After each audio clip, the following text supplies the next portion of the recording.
This is Brian Mayer, host of Hot Sauce Weekly, and you are listening to BCRN, all barbecue and grilling all the time. Start the game! Let's go! We'll do it live. Okay. Well, do it live! I'll write it and we'll do it live! So to get that perfect barbecue, you use wood. Are you sure it's safe? Whatever. We put the lighter fluid on, strike the match, and... Oh! Should we call the fire department? That might be a good idea.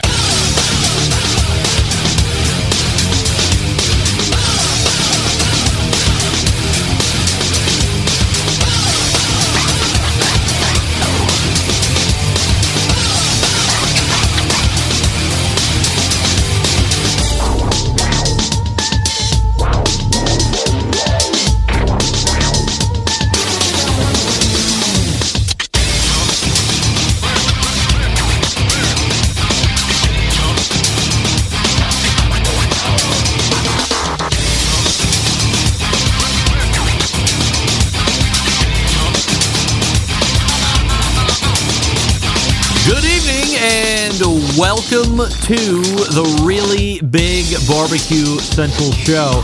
This is the show that talks about all things that are important to the world of barbecue and grilling.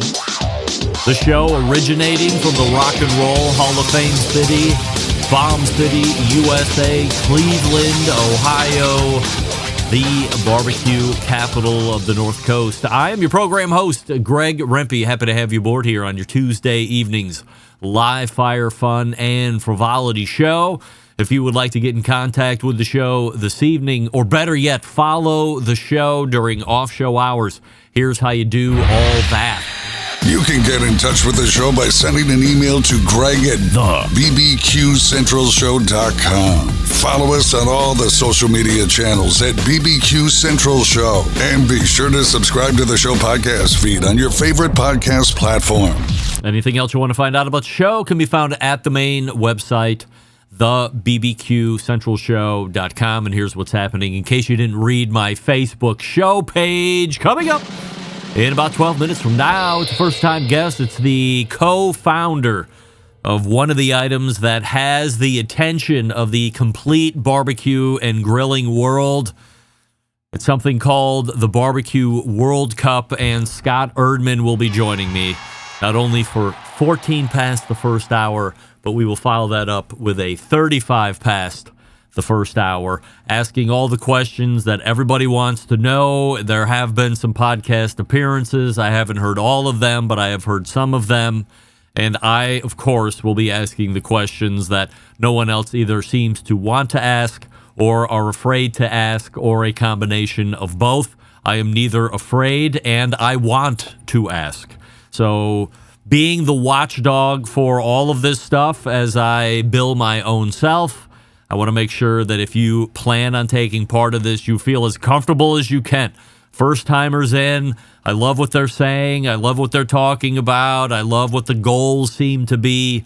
But where is the rubber meeting the road? That's important, because we don't want anybody to come in and take advantage of us. No way, no how. And I will see to it in my best way possible to prevent that from happening. So Scott Erdmann in the first hour, and that'll bring the first hour to the close. And then we will move to the second hour. It's the fourth Tuesday of a month, and that can only mean a visit from the embedded correspondents. Yes, indeedy.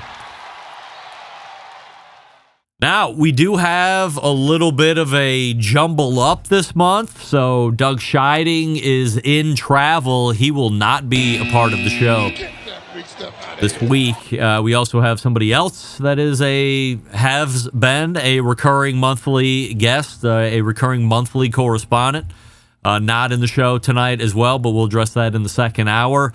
But in the show tonight, a John Solberg from Michigan, a Rusty Monson from the great city of Utah, and our sometimes drop-in friend, either segment guest or the last few times as an embedded correspondent fill-in piece, the irreverent and highly popular Rashid Phillips Barbecue Co.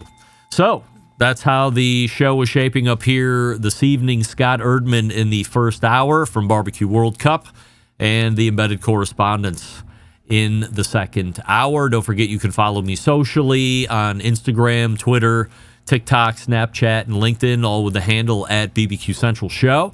We say good evening to those of you watching this show tonight through one of our video streaming platforms. You can go to facebook.com/BBQ Central Show, or you can watch the show on YouTube, which is youtube.com/@BBQ Central Show, where we have a new Would You Rather YouTube poll question of the week, and we're asking everybody this, including all guests. Would you rather give up sex for a year or your cell phone for a year? And guys, I can't believe it is this close, but 83% of you are saying that you would rather... No, I'm still right. I can't believe it's this close. 83% of you said you would rather live without the cell phone for a year. You'd rather give up the phone for a year. I can't believe it's this close.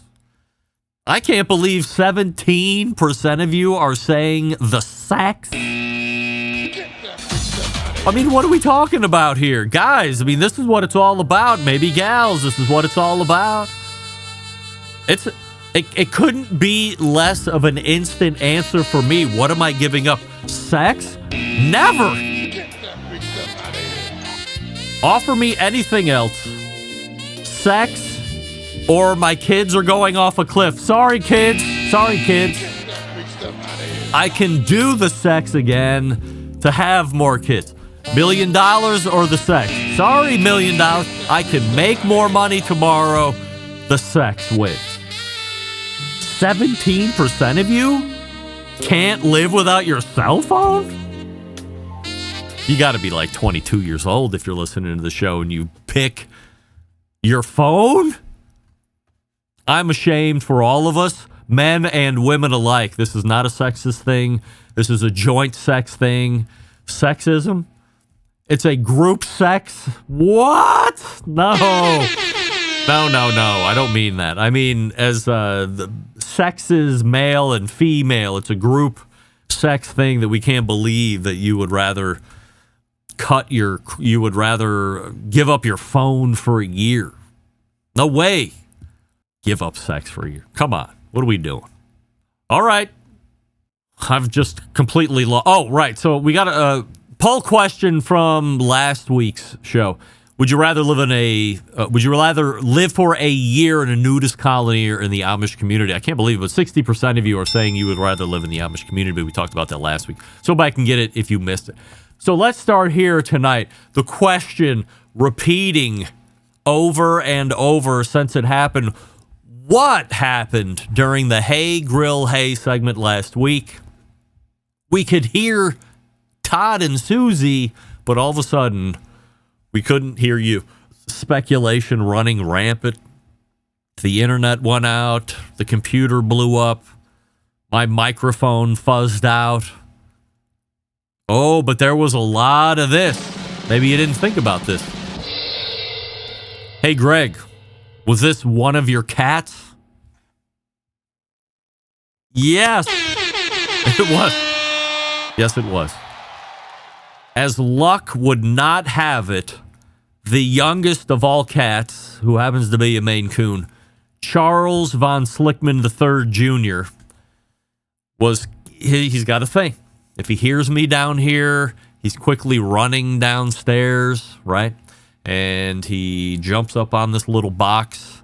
Now, we all know that the box is there because a previous cat, who is now a good cat, pissed on my sound mixer and killed it in the heart of COVID, and there was not a lot of inventory back then of anything, especially the mixer that I loved.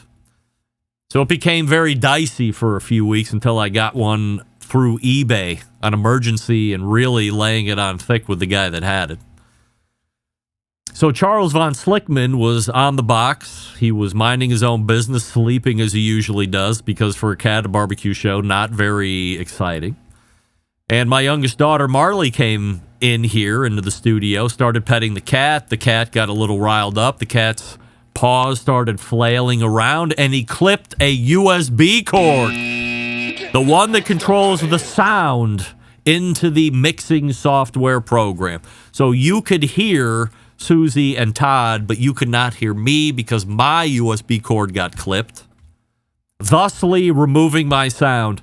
Then I had to troubleshoot on the fly minutes later as I'm literally individually pushing in USB cords. You hear the little plink, and I said, that's the one that got knocked out. Then I had to do a complete reboot, which killed the show. I believe 2 shows actually showed up on Facebook, but it never reappeared again on YouTube. A disaster. Caused by a cat, but really, if we're going to blame somebody, and I'm not here to play the blame game, but Willis is the true reason for this. If she just would have stayed in bed and mind her own business, I think it would have been much better. The cat would have continued to sleep. The USB cord wouldn't have got clipped. I wouldn't have looked like a fool in front of Susie and Todd, which I can't stand. And then I wouldn't have had to have played on the fly streaming repairman. Willis, everybody agrees you owe us an apology immediately, if not soon. Scott Erdmann will be joining us here shortly.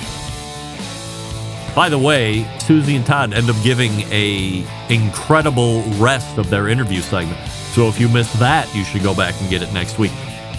As promised, all edited out for the audio podcast listener. Aside from vague references, you're probably like, what is he talking about? Everything sounds fine.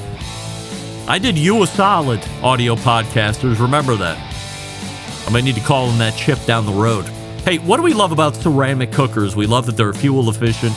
We love that you can achieve low and slow temperatures for the traditional cooking of barbecue meat. We love that you get rip-roaring hot for the traditional grilling of steaks and other thin cuts. But what's missing in the everyday lineup of ceramic cookers? The real ability to do true 2-zone cooking. Very important to both professional and backyard cooks alike, is the best way to manage a fire and cook with confidence. However, getting a 2-zone fire and a round ceramic cooker isn't very realistic. Why? Because it's round. Enter Primo in the game-changing oval design. The shape gives you the ability to execute that 2-zone setup that you desire. It also gives you the other ceramic grill benefits as well. When you break it down, there's more than 60 different ways to cook on the Primo. That's why I love it, amongst other things. So you're only limited by your culinary imagination. A whole bunch of accessories to complete the outfit. Don't worry about that. Only sold through dealers. Go to primogrill.com. Find a store near you. Visit in person. Touch and feel the ovals. And then do what I tell you. Buy the XL at a minimum. You buy down, you're going to be pissed. You're going to be calling me, and I don't want to hear it. No one ever complained about buying up. Remember that. Primogrill.com is the is the website. Follow them on Facebook and Insta. We're back with Scott Erdmann right after this. Stick around. We'll be right back. You're listening to the BBQ Central Show.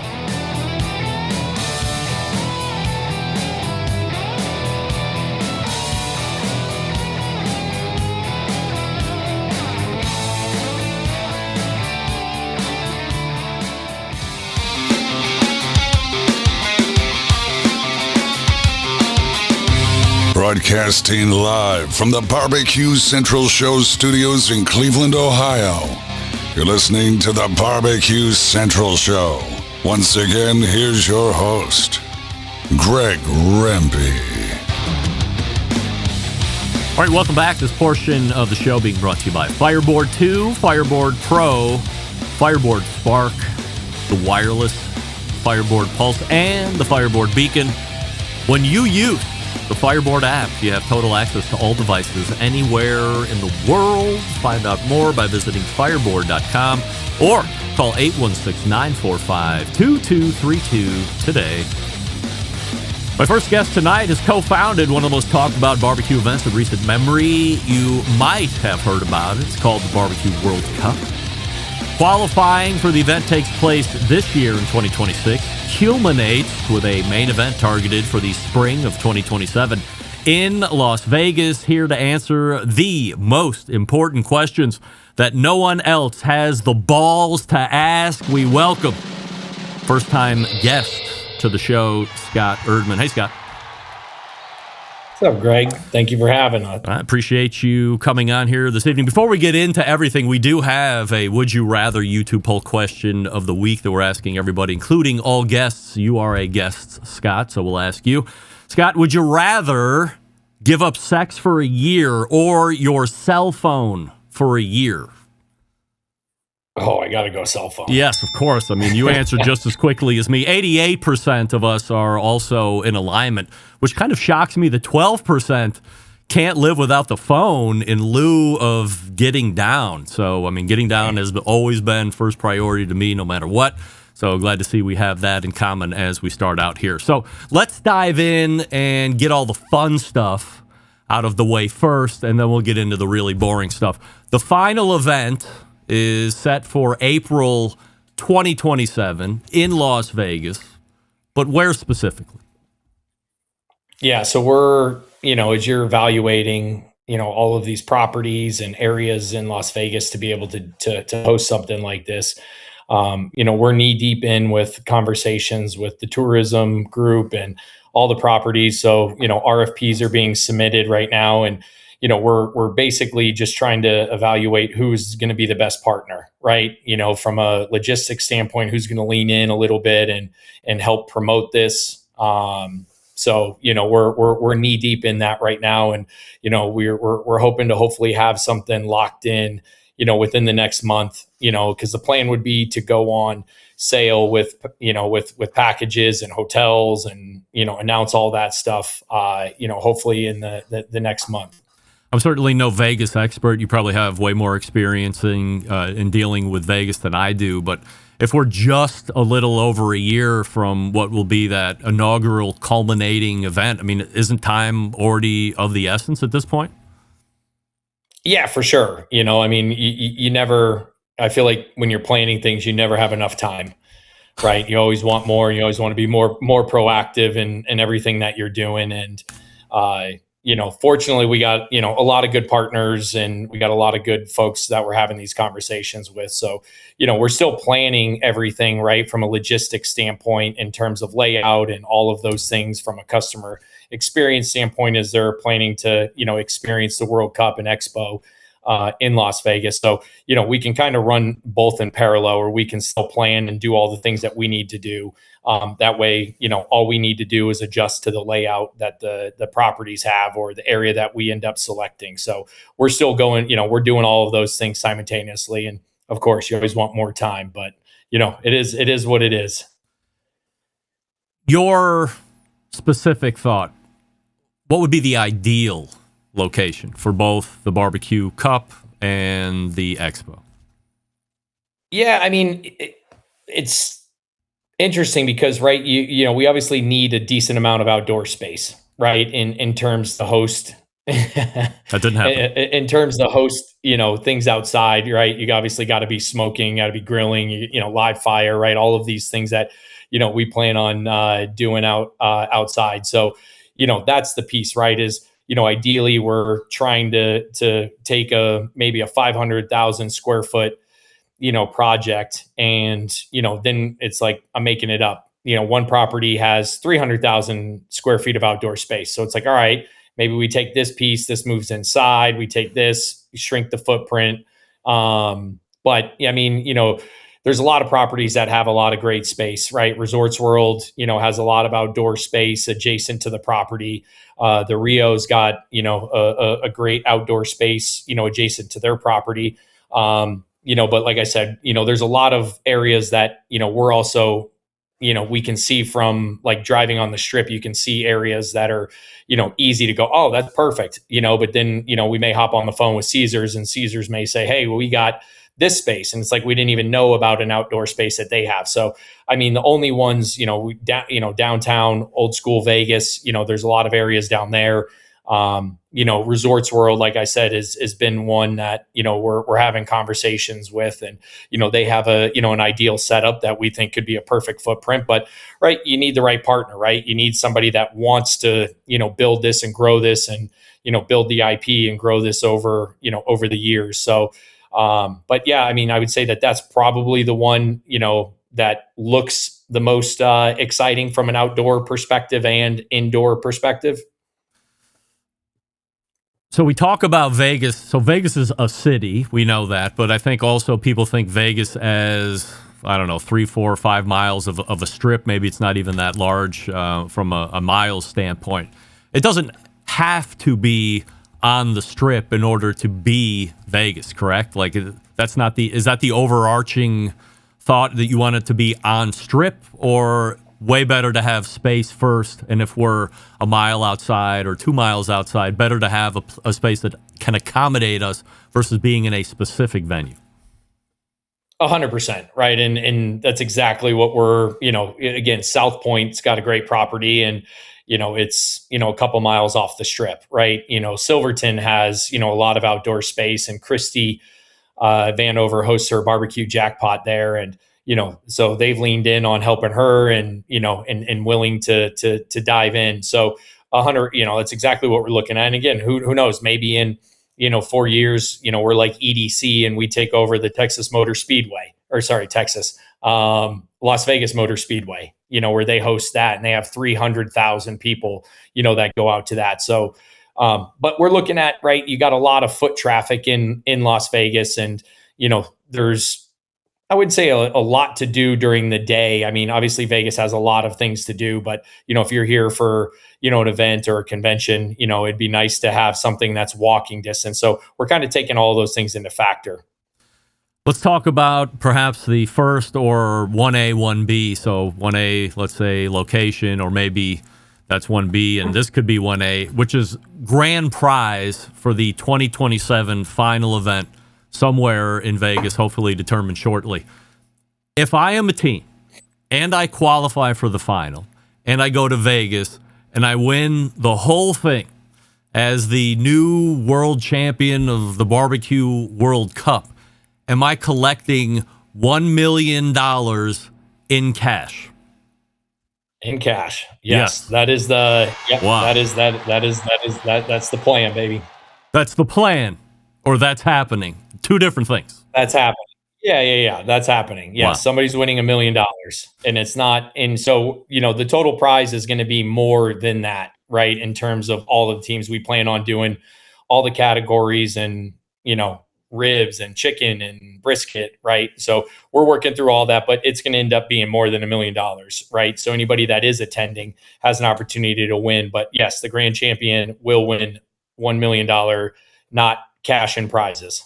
$1 million cash. All right. So everybody very hot on the breakdown of it was going to be cash or cash and prizes. We've seen a little bit of both here, not anywhere near to that amount over the last 10, 15 years, but we've seen cash, and then we've seen it go to cash and prize. So it is cash. When we talk about paying down through the other spots, as you just kind of reference, where do you envision a total prize purse? So if $1 million is going to the overall winner, where do you see the other money sitting at to pay down through spots? Yeah, probably somewhere in the range of 100 to 200,000 in addition, paid down to, those additional spots. Where are you getting the money? Investors. People, that's the, I think the beauty of this is, right, is, my network of, building up in 20 years of sports and entertainment, right? Just being connected with a lot of venture capital groups and private equity groups, right? And, anybody who's followed sports, and obviously I know, being a Cleveland fan, sports, is dominating from a private equity standpoint, right? Like everybody is injecting capital into, these type of leagues and formats, pickleball, right? I mean, you got pickleball teams, selling and trading for 15, 20, $30 million, right? You got professional bull riding teams selling for $80 million, right? So I say all of this is, I've had the ability over, 20 years just to build a network up of, just these folks that, want to invest in these opportunities. Right. And so, that's where we're getting the money as investors. So we're, under an NDA, so there'll be more to come on, who's investing. Like we're rounding out the rest of the cap table, and, who else is going to be involved from a media perspective, celebrity perspective, athlete perspective. So yeah, we're literally knee deep in all of that. So I love business. If you've listened to the show for 10 minutes, I'm always way more interested in how the business stuff comes together. I'm keenly interested as somebody who has seen what I feel are the golden years of competition barbecue well past us, 12 years, 15 years. And I have a question that'll kind of dovetail into that in a few minutes. But like, what's the pitch to investors on competition barbecue or also a hand-in-hand barbecue expo? Where do they see value in that? Yeah, and I think first of all, it's a great question, right? I think a lot of times when we hop on these, podcasts and talk to, the endemic community of competition barbecue, right? I think, there's been a lot of challenges to make competition barbecue worthy of big media dollars, big sponsorship dollars, right? So all of these events struggle because like let's take Lakeland Pig Fest, for example.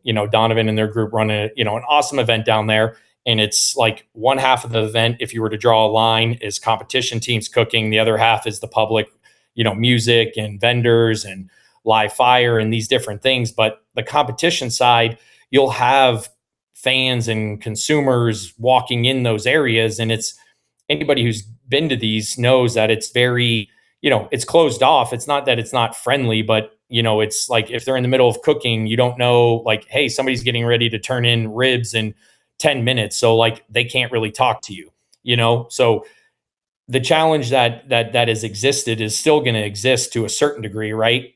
So I think with the World Cup, having 100 teams cooking in a little bit more of an open format, right? Where fans can walk around and actually see, what's happening and potentially having opportunities to interact, with the pit masters is going to be something that, is probably a little bit new. Not new totally, like there's been other events that have existed, but, from a business perspective, like we're not necessarily targeting, the competition side of things. Like as crazy as that is, it sounds is, we see the barbecue ecosystem, right? You got an $8 billion total addressable market in barbecue, right? Like, let me ask you a question. If you were to think of a one-stop shop for any and all things barbecue, like, is there something that comes to mind where you would go online for any and all, like recipes, grills, right? Content, like where's the best restaurants? Where are the best food trucks? Where's the best events near me? Right? Like, so that's really what we're looking to, build. And that's where the Barbecue United stuff comes in, where, the website you'll see is Barbecue United, right?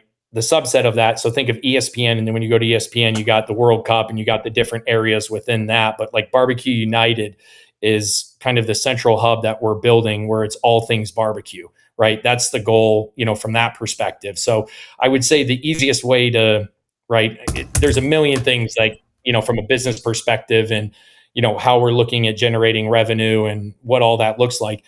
The competition side is a portion where we want to create the American Idol for barbecue, right? And after I hosted the event in Texas, the Texas Shootout in 2024, that's when I really got introduced in this. And I was talking with Phil Breeden. He's like, he travels 52 weeks of the year. And you're like, how is this not like a bigger audience, right? There's, I would say that there's probably more people that cook barbecue and, have a passion for this than maybe even singing, right? So I think that there's a huge opportunity to storytell, create this ultimate celebrity pitmaster that travels through the ranks. But anyway, I would say the biggest thing that we're trying to do to sum it all up is create a big mousetrap around barbecue, right? And create that one-stop shop for all things barbecue. I had referred to it a couple minutes ago, the golden era of barbecue. So we had a guy, John Marcus, who very famous executive producer of television, did the Cosby Show when it was as popular as it ever was, well before we knew what we knew. And he had done Barbecue Pitmasters, and he had done versions of Barbecue Pitmasters on television before that. And Food Channel has had various barbecue shows for a season, for 2 seasons. And I talk to Michael Simon regularly, and I say, what happened? We seem to be heading to a NASCAR-type moment, and I certainly have my own opinions on what happened, but what I'm told is, to your point of it seems like this should be bigger, but it seems like it's just in a box, and we can't get out of the box. And that's where all of this seems to stymie or not gain the momentum that somebody like yourself sees from the outside looking in.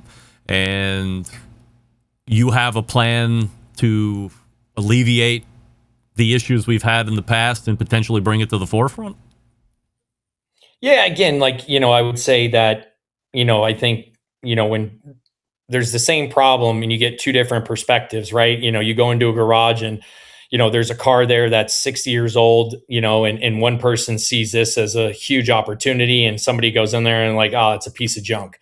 Right. And I'm not saying anybody has said that, about the competition side, but right. Like I would also venture to say that, as you look at the food channel and the way competitions are portrayed, from that perspective is, they bring 10 people on, right? It's elimination style, you haven't had, in my opinion, the support of everybody that does this, right? There's been no pathway for, a pitmaster in Brazil to get on the food channel, to compete with, a Leanne Whippen, right? Or somebody who, has been, out there and doing this for a long time. And again, I think the power of people, can change the perspective. And if you create something that gives somebody life-changing opportunities, life-changing money, I think that you will, again, we've seen it with just, by, putting on the, like, hey, click here to submit your qualifier, right? Like, I had a call this morning with, a gentleman in Lithuania,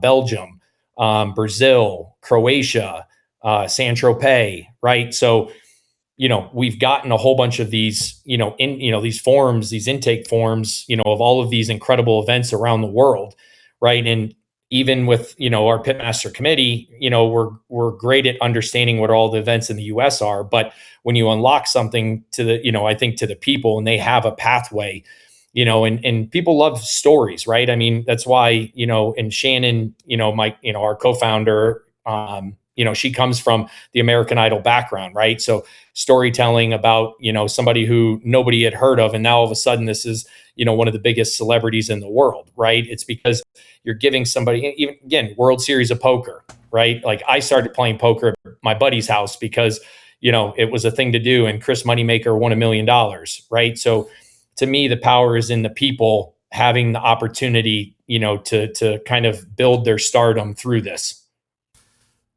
You had mentioned Barbecue United a couple minutes ago. $50 a year. It looks like you get a bunch of value add stuff. You get some promotion stuff. If you're a team, you can list stuff. If you're an organizer, you can talk about your competition. Is that money also like lending itself to overall prize pool, or is being used for other stuff?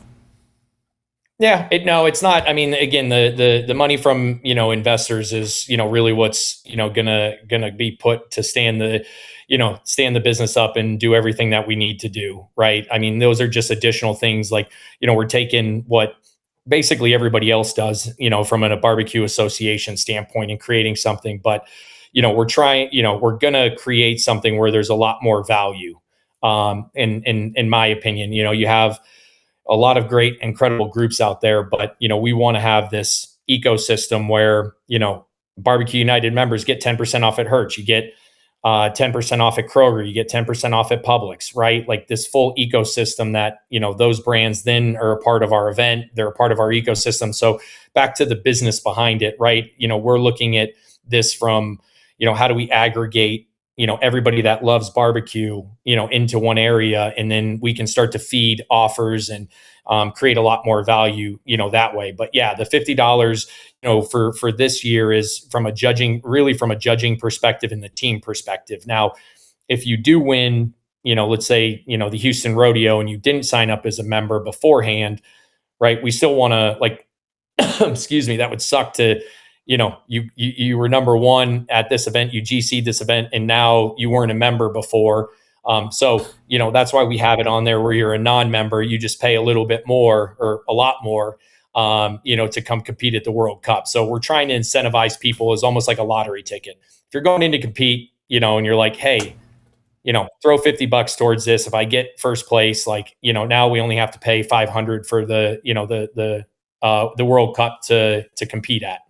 I was going to say, the one thing that stood out to me with that whole $50 was, even if you were remotely thinking about throwing your hat in the ring here, spend the $50, because now you're saving $750 if you end up qualifying for it. So to me, that's an easy $50.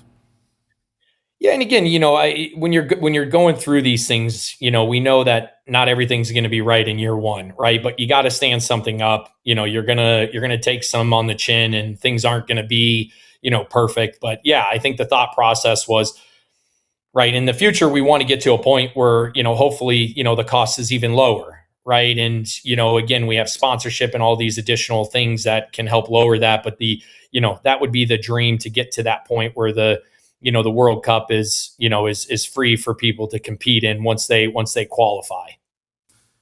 So there's a number of said qualifiers listed on the website now. It does span across a variety of sanctioning bodies and independent events. Are you done adding, or how many more would you potentially accept through the year here as we try and get to that final event? Yeah, again, great question. So I would say that if I were to guess, there's probably another 8 to 12 ish that would probably be, going to be announced. We wanted to, save a handful of these for this exact reason of, once people had heard about this, we wanted to get an idea where all of these incredible events are, right? Like I said, I would have never in a million years, thought, Lithuania, has a contest, and all these other places, right? And you don't know about that one? I did not know about Twin Smokes in Lithuania. But so we purposely saved a handful of slots for this exact reason. And now that we're getting all of these events, coming forward and saying, hey, we would love to be a qualifier. So then process wise, we'll hop on the phone. We'll go through, hey, what's the event? Is it a 2-day? Is it a 1-day? Backyard, how many meets, do you have?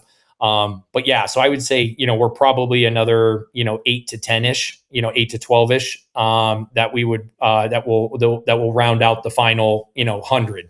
So effectively it's going to be 100 spots, that would be secured for all the teams competing, or 100 teams that would qualify for the World Cup.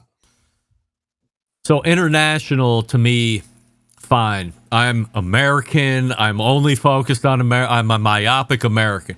So if you're going to drop, let's say, let's take, 4 of those events are going to be international. That leaves maybe another 8 here nationally. And maybe you don't care. I'm just asking the question. How much do you consider dropping a new qualifier into the mix at this point?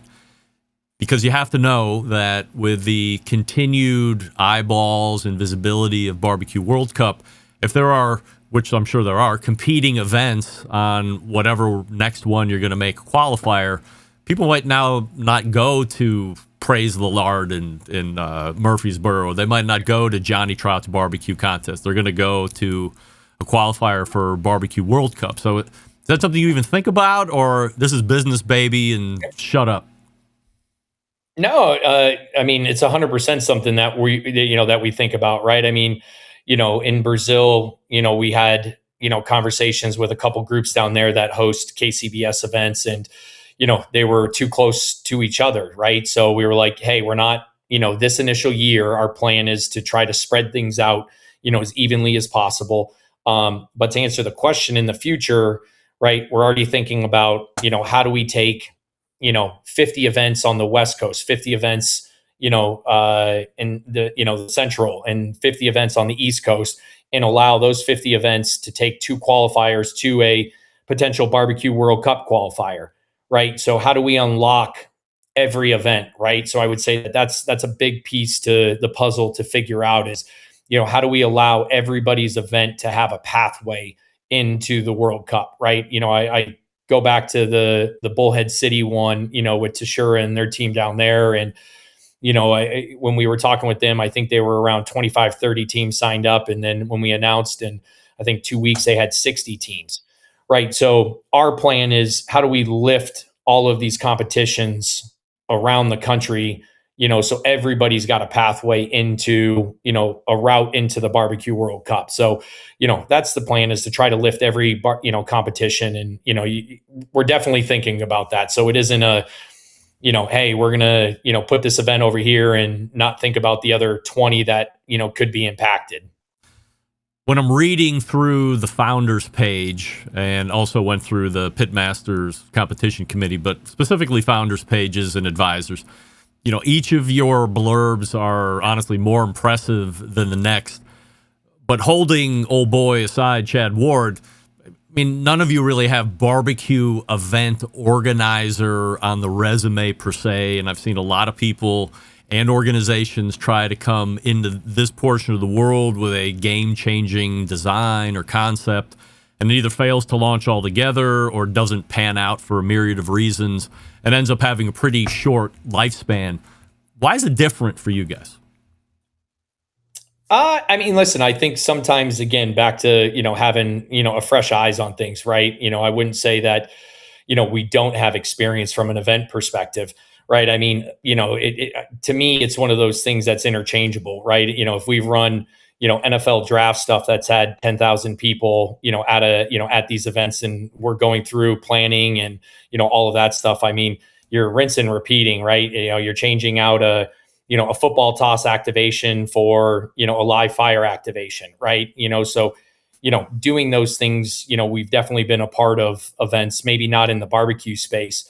But, we have other folks that are involved with us. There's a local agency here in Vegas that we're working with on, in the weeds on, right, of like the expo side of things. They've run expos, they've planned expos, of large scale, right? So like, we're not doing it all to get, just Shannon and I, and the team that we have assembled, right? We experts into these spaces, and that's kind of our mindset is, you bring in experts that are great at, executing events and expos, right? Bring them in, and then, we sprinkle in the, the knowledge that we do have, of the events that we have been to, right? San Antonio Rodeo, Lakeland Pig Fest. We're going to Houston this weekend. So, we're going to be going, to a lot of these events, for that very reason of, meat stock in Australia and Toowoomba. We're going over there to see Jay and, the team over there. And, right. And we're super excited because a lot of that is, what are they doing? What do they do successfully? What doesn't work?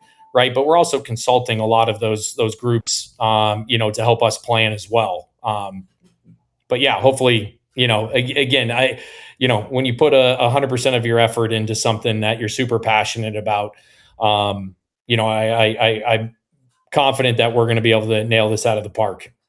If you're taking qualifiers across different sanctioning bodies and different countries for that matter, how are you going to judge the main event in Las Vegas?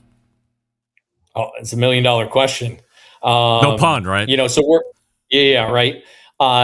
So again, we're leveraging a lot of great folks, that, have judged a lot of KCBS events, judged SCA, judged, all of these events that are out there. And, we're literally in the process of, developing all of that stuff. Right. So I think, for this to be a true World Cup, we're looking at, a little bit more of a holistic approach versus like, hey, we're leaning in on this being only, KCBS certified judges. Right. So little carrot there, but we're looking at how do we, take a little bit of, what everybody has done and everybody has built, judges from all different backgrounds, not just, a KCBS. But again, you get a lot of crossover, right? There's a lot of KCBS judges that also judge all of these other events. But how do we, at that table of six, how do we take, a little bit more of a, holistic approach, to adding in, different backgrounds as we, as we have each of those tables. So the goal with that, I would say from a judging perspective and rules is to have all of that ready, right around the time when we announce the hotel, the location, packages, and because we don't want people to have to commit for whatever reason. If somebody's like, I hate the way that they're planning to judge this, like, I don't want to go and compete for $1 million. Like, it is what it is, but we want people to know those things before they book and start to plan travel. Do you have a time destination on when you want to announce how you're going to judge it? I feel like that might almost be more important than where you're going to have it. Yeah, for sure. We're shooting for April, April timeframe. Is the end game for this whole thing so you can try it out in April and next year you maybe do it again? Assuming you can keep the money coming in and the popularity grows, do you foresee starting your own, for lack of a better term, sanctioning body similar to what the World Food Championships is doing? Great question. I would say it's probably too early. I mean, obviously those are things that you think about, but I think there's a lot of challenges that come with it. I would think that we're probably trying to be, outside of that, right? Like, how do we help every other sanctioning body, right? Can we help with the technology, with different groups that may not have the ability to afford to build an app, right? So I think we're looking at it more from, how do we help everybody in all these different, sanctioning bodies, to help build their technology, versus, hey, we want to own it. We want to be, the sanctioning body that everybody, comes up to. Because again, there's so many great groups that have been around for, a lot longer than we've been around, right? They've built trust. People love their organization. People are, like it's like politics, when you start to get in, these conversations with pitmasters on, do people love CBA? Well, KCBS cooks that are loyal to that hate the fact that the public judges it, right? But then you talk to people in Texas and it's like they love the fact that people, who don't have, a certain way that they look at barbecue. And it's, if you cook good barbecue, you cook good barbecue, right? The event that we did in Texas was CBA. And the crazy thing for me that came out of that is, Brenda, who works for CBA, I asked her, I was like, Brenda, who do you think wins this thing? And she's like, and we had 85 teams show up. And she was like, oh, it'd either be Phil with LC barbecue or Bill with chicken fried barbecue.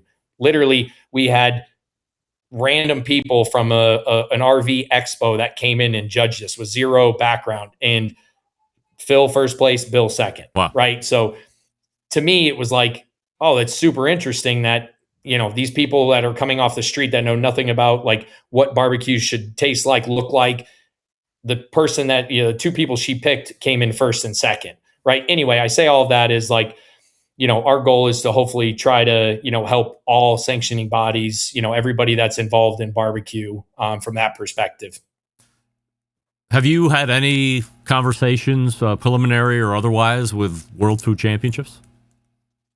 I haven't. I had a conversation with somebody yesterday, and I can't remember who it was, that said that they were going to connect. But I'd love to connect, with them. Again, if there's an opportunity for us to collaborate on, or the pitmaster that comes out of their event qualifies for ours. Like, again, we're happy and open to have that conversation. Are you still like, is this a full-time job for you, or are you still in the sports world and you're just passionate about this on the side? No, this is left my job in October of last year to do this full time. So I'm going to have a very angry wife and a 4-year-old and a 3-year-old if this doesn't go through. So we need everybody to support it. How do you? I'm not asking how much, but like, how do you make your money off of this? Like, do I make money now, or how do I make money off of this in the future? Yeah, if you left your job, somebody's got to pay the bills, right? I have zero income. Wow. So your wife is working. My wife works. Yeah, my wife works for Live Nation. Right. So good for your wife. Yeah. Wow. Yeah, I'm like on a scale of 1 to 10, how crazy are you to her? 13? Yeah, probably. That's probably a fair estimate. I'm interested. What is the conversation that you two have when you're like, hey, I'm going to leave, whatever I'm doing here in sports and this barbecue thing I'm really passionate about, and here's the vision. What kind of conversation takes place there?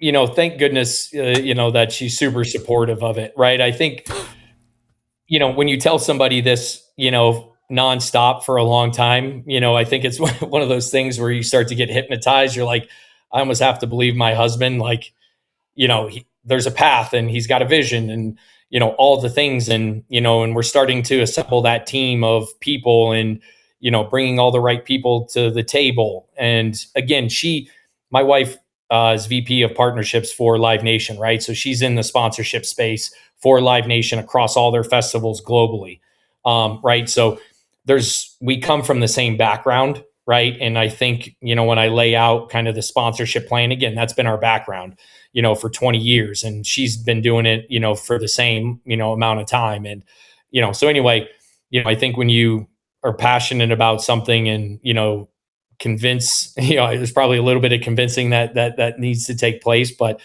again, I'm super thankful that she's super supportive of it. Because I can't imagine if you got somebody that is not happy when you're having, calls all day long and you're building this out and you're talking to this group and, and again, you have no money coming in. Right. So, you gotta be a little delusional, as you go down that path of like, I know this can work. This is co-founder of the BBQ World Cup and Barbecue United, Scott Erdmann. The website, bbqworldcup.com. Go check it out, of course. And certainly everybody's waiting on some of those additional bits of information to get filled in so they can, finalize or do whatever they're going to do. But certainly appreciate you coming on tonight, Scott, and really answering the questions to the best of your ability. Didn't appear to be holding anything back, which I certainly appreciate.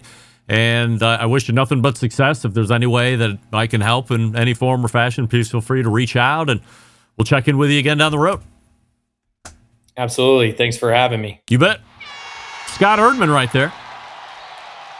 BBQ World Cup, and again, bbqworldcup.com. I would say from a spend a $50 portion, like if you're even thinking about it, please just go to the website and cough up the $50, because if you qualify, it is a substantial savings on the entry fee to go to the final event. So you're going to save $750. So I think it's $500 for the $50 that you join or that you spend to join Barbecue United. Otherwise, it's $1,250 if you are not a Barbecue United member. So, piece of advice, word to the wise, everybody. Okay, we got some business to go through. I decided to go uninterrupted, which I appreciate Scott doing here. So we'll catch up on a little business. Gang, competition season is heating up, and now's the time to stock up with Big Papa Smokers, your source for championship barbecue flavor. Load up on the award-winning Sweet Money and the competition-proven competition brisket and steak rub before pits fire up and the smoke rolls in. Whether you're chasing trophies or perfecting your backyard game, Big Papa's got the flavor that wins. Shop now at BigPapaSmokers.com and use code REMPE26 at checkout for free shipping. That's REMPE26 at checkout for free shipping. Exclusions apply. Again, the website, BigPapaSmokers.com. Big Papa Smokers, real barbecue, real results. We're back to wrap up the first hour right after this. Stick around, we'll be right back. You're listening to the Barbecue Central Show.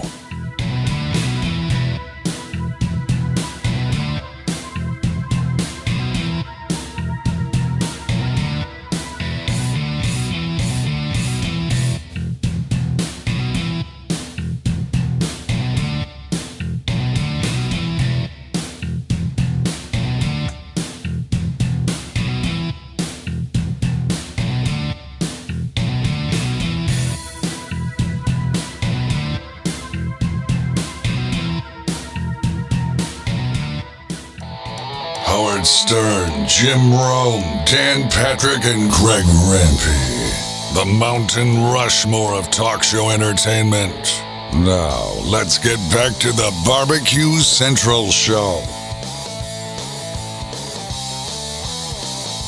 And we thank Scott Erdmann for joining us for an extended first interview segment as we get ready to close the first hour.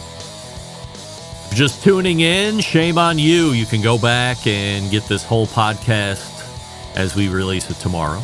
Diane Me saying, I just got my Big Papa Smokers order last week. All right, Diane. Hopefully you used promo code REMPE26 at checkout for free shipping. and that your exclusions did not apply, that you got all of the free shipping. Please. That's what I hope.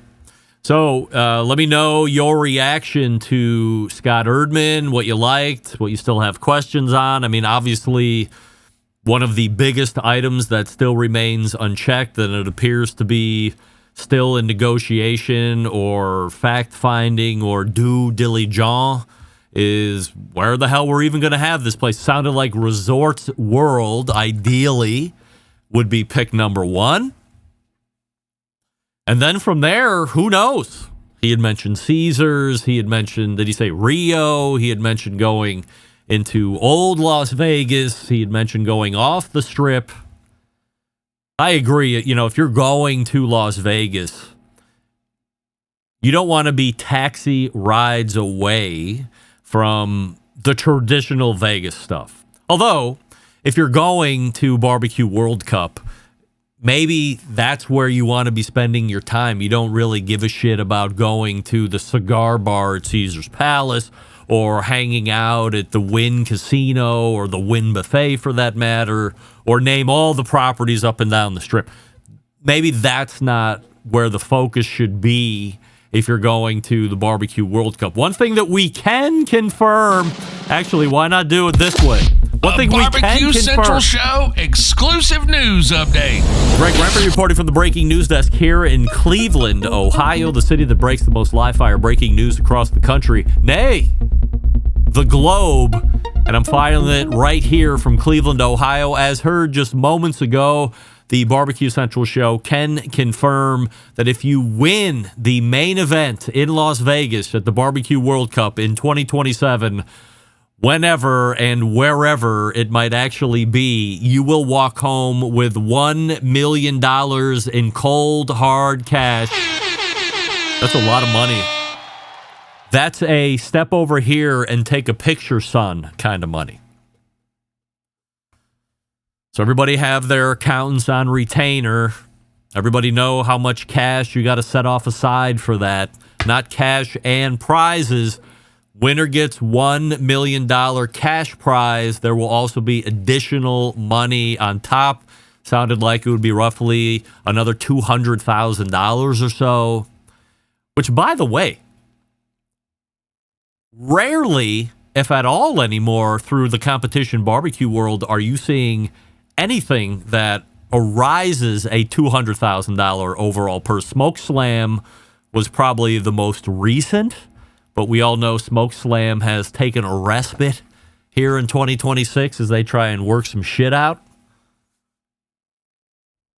But aside from a late, great Ronnie Cates barbecue event that I think at one point, like Smoke on the Water Productions was doing $100,000 overall prize purses back in the day down in the Dirty South. We're not seeing $200,000 overall prize purses. So nothing to sneeze at for everybody else to feast on, but winning $1 million, I'm not saying I'm getting ready to knock the rust off of my Weber bullets and hit the competition circuit, because quite frankly, there's no rust to bang off. I've never competed once in my life. That's not true. I did a ribs contest a number of years ago, right in Hartsville, Ohio, before I became the MC there. That's a sizable piece of urgency. $1 million cash prize. That's real deal money. I did ask, is it secured? He said yes. He said, well, that's the thought, or that's the plan. Quickly to task with that's the plan, or that is the fact. That is the fact. There's investors that, no names please investors at the moment due to NDAs. I don't know if that will ever get released. I was talking to no names please people earlier in the week, yesterday, and he said, hey, the money piece is key. And oh, by the way, make sure the way you judge it and the way you judge and have rules are ironclad, because when you talk about that kind of money, The person that comes in second, or as we call it, first loser, is going to be pissed. And in a litigious society, somebody might be pissed enough to take somebody to task. And by task, I mean to court. And this person is telling me that it's happened to them routinely, and we're not even talking about $1 million prize purse. Hello, everybody. This is Gary Bay, Nerd Chuck, host of Wine Library TV, a.k.a. WLTV, and this is BBQ Central. Well, there you go. It's BBQ Central. I mean, I don't even know what the hell happened there. Looks like I ran long. Well, fine. Let me get rid of this. So, just a word to the wise there. Get the judging down and get the rules down and make sure everybody knows it, because when there's $1 million on the line, first loser is going to be looking for some. Airtight. Scott seems like a pretty smart guy, though. I'll give him that. He's probably got that figured out by now. By the way, Scott, not a blatant pitch for me. I'm obviously very good on the mic. I'm really good at talking off the top of my head. People love me. I engage really well in an extemporaneous format. My vernacular is large and sweeping. And my daily fees are less than most NFL stars. And I only require private jet transportation. That's the only thing that makes me a little cunty. But other than that, I'm a delight. All right. Let's point to the second hour. We'll get an update on the Would You Rather YouTube poll question of the week. Tell you what's going to be happening on this week's Best Moments show, and then we'll get ready for the embedded correspondence. Stick around. We'll be right back. You're listening to the BBQ Central Show.